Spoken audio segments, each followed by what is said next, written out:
news and updates on Ryzen. I will also be addressing comments made on Ryzen's performance and giving you my thoughts.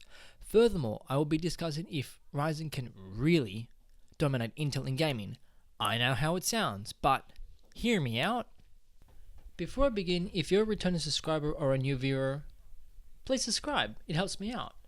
Also, to stay up to the latest videos that I release and notifications, please click on that bell icon and then click on a checkbox that says send all notifications from this channel, so you'll be up to date with the latest news and videos. There's a few things I need to address regarding the results from Ashes of Singularity Escalation. A YouTuber called GamerMode has stated in his video, First Optimized Game, Ryzen didn't get a 31% boost in overall frame, which is due to the crazy presets, which makes the GPU more of the bottleneck. Either way, it still got a 16% boost in performance. I would like to point out that the 16% comes from the CPU base tests, as mentioned in Tom's Hardware, which I believe he references. Although there was a GPU test conducted, which resulted in a 7% boost, although bottleneck was not reported. Regarding the comment on having faster memory speed doesn't really make a huge impact in gaming performance, and certain games make the Infinity Fabric bottleneck. In response to that, Hardware Unboxed, Mindblank Tech, and other YouTubers all stated in their tests using faster memory shows some games don't exhibit improvements. However, some games definitely does benefit from having faster memory speeds. After all, the Fabric ticks at the memory speed. So what do I gather from that? That having faster memory and utilizing Samsung B-Die as majority have tested has shown generally better performance in gaming. Now, another thing I'd like to definitely account for is that games that make Infinity Fabric bottleneck, this is due to low memory speeds. The faster memory is, the more performance the Fabric will have in terms of speed. Although keep in mind, memory latency plays a role, but I believe it's not critical. Results have shown games only seem to care if faster memory is available, which Mindblank Tech outlined in his video. Although if you're curious to see, here's a graph that shows memory latency in Ryzen and how it can be improved. Keep in mind, this test was actually taken from an R5 1600X ping test. Additionally, running low CL timings, non-ECC memory, which is error correcting, and 2 DIMMs allows for greater 2400 MHz, which you'll see in the picture over here as outlined. But take it with a grain of salt. Let me know what you think. As we move on to the news, we've all recently seen AMD release new updates regarding BIOS firmware. Custom power plan for Windows, which helps to improve performance by up to 21%. Wow, that's pretty awesome if you ask me. AMD did state, and I quote, "The performance gains can be substantial on par with high performance plan." Games that benefited include Total Warhammer, Alien Isolation, Crysis 3, and more. However, they did state not every game benefited. I will have the links below on how to download and install the actual plan. Which brings me now to whether Ryzen can dominate Intel in gaming. You're probably thinking, yep, he's crazy. Let me explain. We've seen what faster memory does for Ryzen. We've seen how software patches has assisted Ryzen in gaining more strength in games such as Ashes of Singularity, Total War, Hammer, and more. All of this sounds very nice. I'm assuming we all heard about Ryzen 5. Come on, it's basically hot off the press. It's a new CPU lineup from AMD, which is challenging the Intel 5 series. It consists of 4 different models. The top model 1600X comes with 6-core 12 threads for $249 US. 1 core in each CCX is disabled, with 16 megabytes shed L3 cache, essentially a victim cache. While the low-end budget 1400 features 4 cores, 8 threads at $169, which is killer value if you ask me. It comes with 8 megabytes L3 cache, which is a victim cache, and 2 disabled cores per CCX. The Ryzen 5 600X is to rival the Intel's i5 7600K, which is a 4-core, 4 threads. But the question is it worth it? In synthetic benchmarks and video production, yes.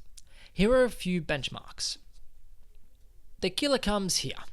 Single-threaded, as you know, Intel dominates that sector, with the following graph showing 36 points more on the 1600X. However, when you run multi-threaded tests and use all your available cores and threads, well, we get a different result. The i5 7600K gets completely obliterated by the 1600X. In the XL 2016 Monte Carlo simulation, which is known for its taxon on weak CPUs, we see Ryzen 1600 on top of the Intel's i5 7600K. For the final display, we'll include Adobe Premiere Pro from Gamer Nexus, which has CUDA included to assist rendering, and one from TechSpot.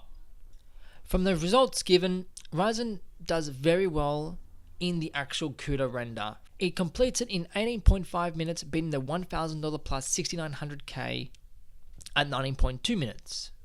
Meanwhile, results from TechSpot without CUDA support still shows having more cores and thread count has advantage over the i5 lineup.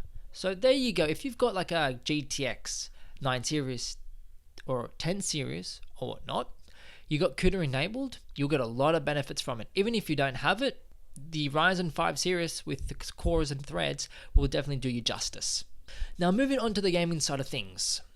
Many have been saying Ryzen 5 couldn't beat the i5 in gaming. One particular YouTuber called Salazar Studio, so if I incorrectly have pronounced your name, mentions this. He mentions that Ryzen 5 series wouldn't be able to beat the i5 in performance. As much as it pains me to hear this, he is correct to an extent. From what I am seeing here, games that haven't been fully optimized for Ryzen don't show a huge difference. Literally small differences compared to 7600K. This, I believe, is due to faster memory frequency being used. 3200 MHz were applicable. I would like to see more faster, but due to, unfortunately, BIOS problems, memory compatibility, we may not see this until May. Hopefully, May update does a really good thing for us. Keep in mind, some of them are DX11 tested titles, except for Ashes of Singularity, which is DX12 tested and has been optimized for Ryzen. While running 3200 MHz memory just shows the benefit of faster memory impact. And as I was saying before, faster memory, say we can get up to 3600 or even beyond, will possibly give us even better results. So keep that in mind and take it with a grain of salt. I would like to point out the differences between DX11 and DX12. For Total War, Warhammer, Intel benefits from the games that runs at DX12. As you can tell, it does have a benefit. But Ryzen doesn't really have that upper advantage, you see. In DX11, it does, but DX12 is where things shift and change. Which tells me that Ryzen needs to focus more on DirectX 12 optimizations. But thanks to Adored TV for his benchmarks, and I'll have his links below.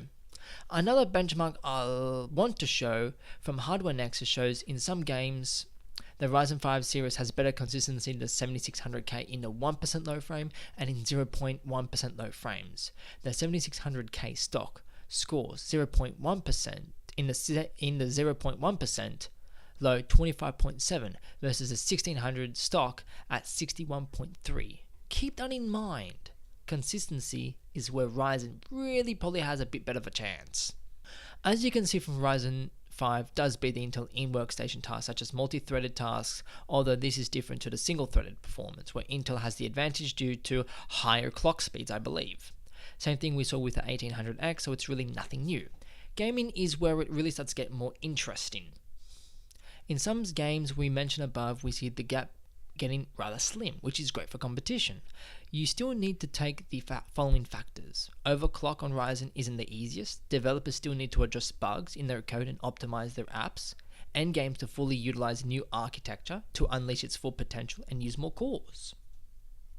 Furthermore, I want to quickly address my thoughts on Adored TV on what he mentioned regarding the i5 lineup, having no legroom to go in future games. From the picture you can see that the i5 had its core i5 lineup had all its cores at 100% utilization. You can see this if you watch his video, I'll have it below, which diminishes performance and creates a bottleneck.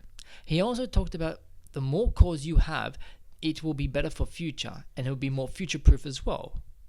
This is what AMD believes in, utilizing more cores and threads to get the tasks done faster and efficiently.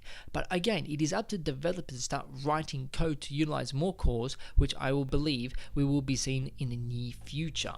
Now you're probably thinking, should I buy it now? To give you an answer, it's a yes and no. Ryzen still needs improvements in firmware, software patching, and possibly tweaks in its architecture, which is will be in future generations to come, Zen 2 and Zen 3.